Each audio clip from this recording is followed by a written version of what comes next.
वंदे पुरुषोत्तमम्।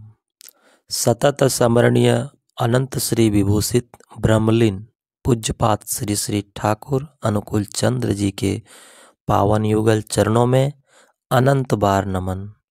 सूक्ष्म रूप में उपस्थित देवगण, साधु समाज, इष्ट प्राण दादा एवं धर्मांगनी माता और हमारे जीवन जननी यूट्यूब चैनल से जुड़े धर्म प्रेमी गुरु भाई एवं भक्तिमती बहनों, आप सभी को मुझ सेवक का सत सत नमन।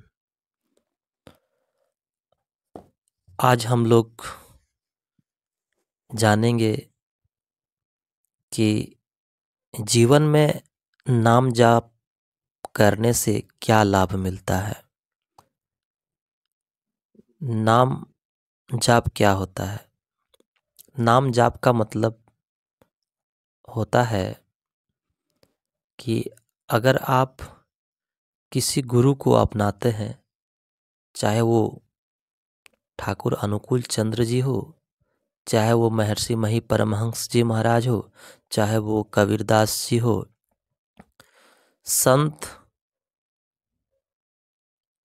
का संग करना ही सत्संग कहलाता है। आप अपने जीवन को तभी सुधार सकते हैं जब आप सत्संग से जुड़कर सत्य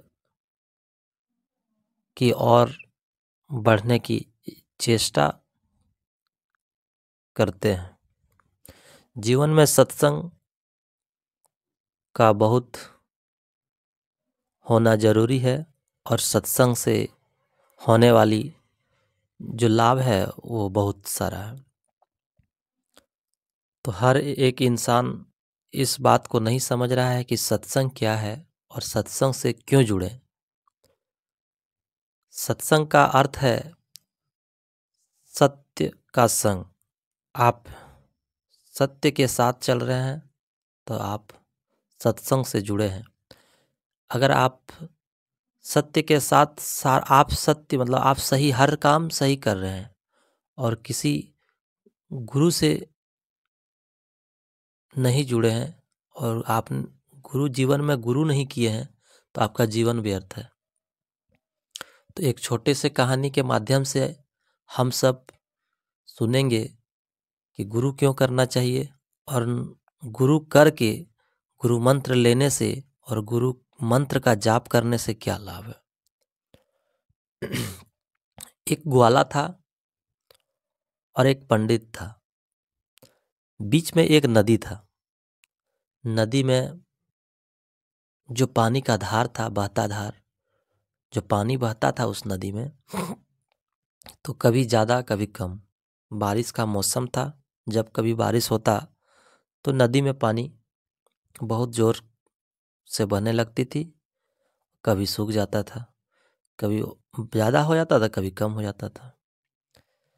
और ग्वाला जो था नदी के उस पार में, पंडित था नदी के इस पार में। तो पंडित के गांव में ग्वाला रोज दूध बेचने के लिए आया करते थे। तो दूध बेचने के लिए आया करते थे तो ग्वाला रोज दूध लेके पंडित के गांव में आते थे और दूध बेचते थे। दूध बेचने के बाद वो घर चले जाते थे। इसी क्रम में आते जाते क्रम में ग्वाला का जीवन का अंत हो जाता है और अपने शरीर को ग्वाला छोड़ देता है। उसका घर में कोई नहीं था। एक लड़की थी और अब सारा काम उस लड़की के हाथ में रह गया। क्या करना, जो करना है, अब गाय को खिलाना है, गाय का दूध बेचना है, सब उसी लड़की को करना था। अब उस लड़की को रोज जाना था नदी के उस पार। उसको नाव चलाना भी नहीं आता था और नाव समय पर आती थी, लेट हो जाता था। कभी समय पर दूध पहुंचावे, कभी नहीं पहुंचा पाता था। लेट सेट होने के कारण से उसका दैनिक दिनचर्या थोड़ा ठप चलने लगा। जीवन में थोड़ी कठिनाई का सामना करना पड़ा।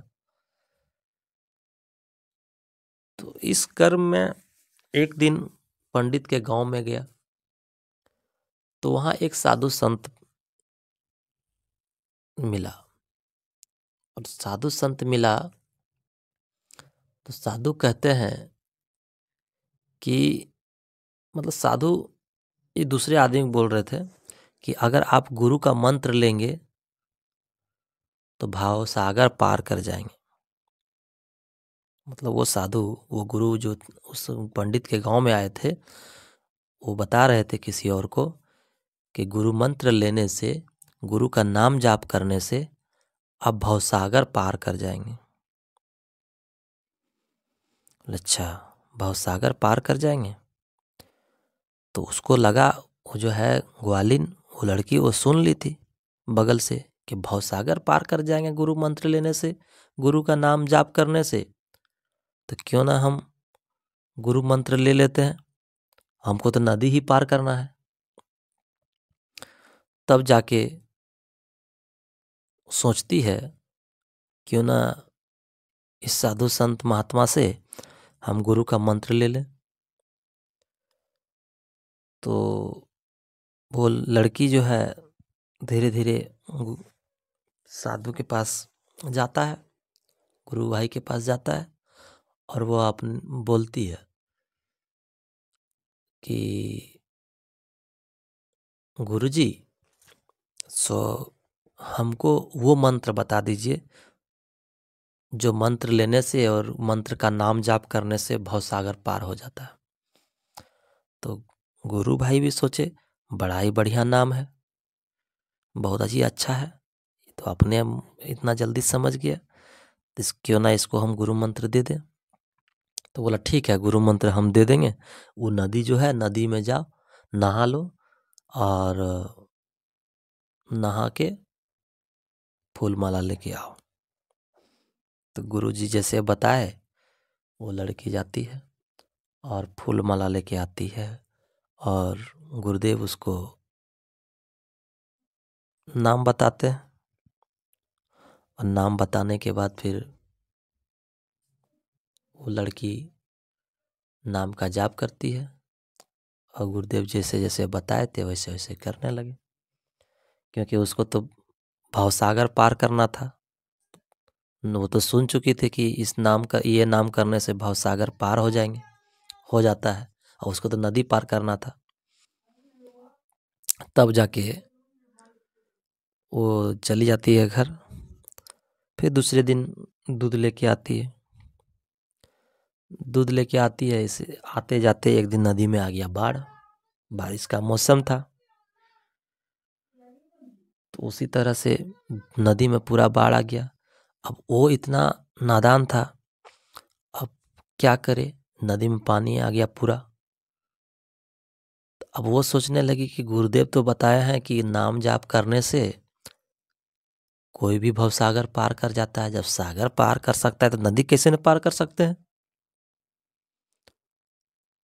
तब वो दिमाग लगाए, नहीं, नाम का जाप करना होगा और हम नदी में पार हो जाएंगे, देखते हैं। तो लगाया, आंख बंद कर लिया, नाम जाप शुरू किया, नदी में घुस गया। आंख बंद करके नदी में तो पार कर जाता है। नदी में पार कर जाता है, चप्पल भी नहीं भींजता है, शरीर भी नहीं भींजता है। जब उस पार जाता है, वही करे, दिन भर रात भर जब करे, वही जाप करे, वही नाम ले। उसके बाद तो समय समय पर वो दूध लेके पहुंच जावे, कोई नाव नहीं, कुछ नहीं। तो पंडित सोचता है कि नदी में इतना पानी है और ये लड़की रोज समय पर आ जाता है, बात क्या है।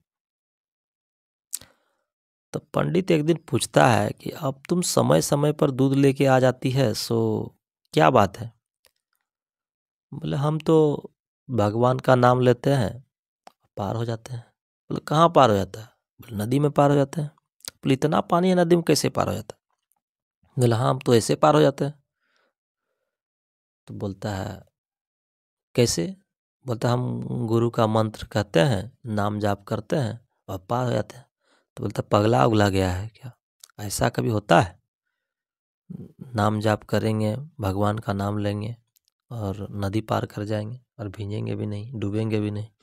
बोला हाँ चलिए, हम आपके सामने पार होके दिखाते हैं। वही फिर पंडित भी जाता है साथ में, और पंडित जाने के बाद फिर पंडित कहता है कि दिखाओ पार होके। तब वो लड़की नदी में घुसती है और उसी तरह पार हो जाती है नाम जाप करते करते। आधा दूर जा मतलब नदी में घुसती है, आधा दूर जाने के बाद बोलता है पंडित पार होना है तो आइए। तो पंडित बोलता है नहीं नहीं, हम नहीं जाएंगे, हम तो डूब जाएंगे। तो पंडित बोलता बोलता नहीं, कुछ नहीं होगा, भगवान का नाम लीजिए और पार हो जाइए। तब जाके पंडित बोलता अच्छा देखते हैं, कोशिश करते हैं, जब ये पार हो गया तो हम भी पार हो जाएंगे।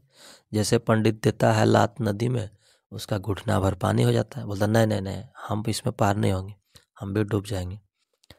बोलता आइए ना, कुछ नहीं होगा। फिर पंडित थोड़ा हिम्मत करता है और आगे जाता है, एक कमर पानी होता है। बोलता नहीं, आप तो डूब जाएंगे, हम जाएंगे नहीं।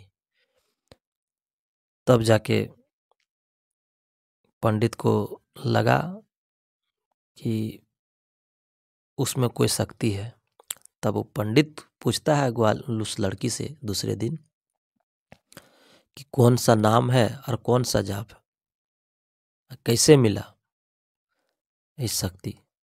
तब फिर वो लड़की बताई थी ऐसा ऐसा एक गुरु है जो कि हमको पता बताया है, और हम उसी से मंत्र लिए हैं और उसी गुरु को मानते हैं, उसी नाम का जो बता दिए उसी नाम का जाप करते हैं, उसी का लाभ है। तो पंडित सोचता है बाप रे बाप, एक ग्वालिन, एक लड़की, साधारण घर की लड़की एक नाम जाप करके इतना फायदा ले रही है, और हम पंडित ठहरे वेद पढ़ पढ़ के मर गए और कुछ नहीं कर पा रहे हैं। तब फिर उसी लड़की का सहारा लेती है और उस गुरु के पास पहुंचते हैं, और पंडित भी वहाँ पे गुरु मंत्र लेते हैं और गुरु मंत्र लेके अपना जीवन को धन्य कर लेते हैं। और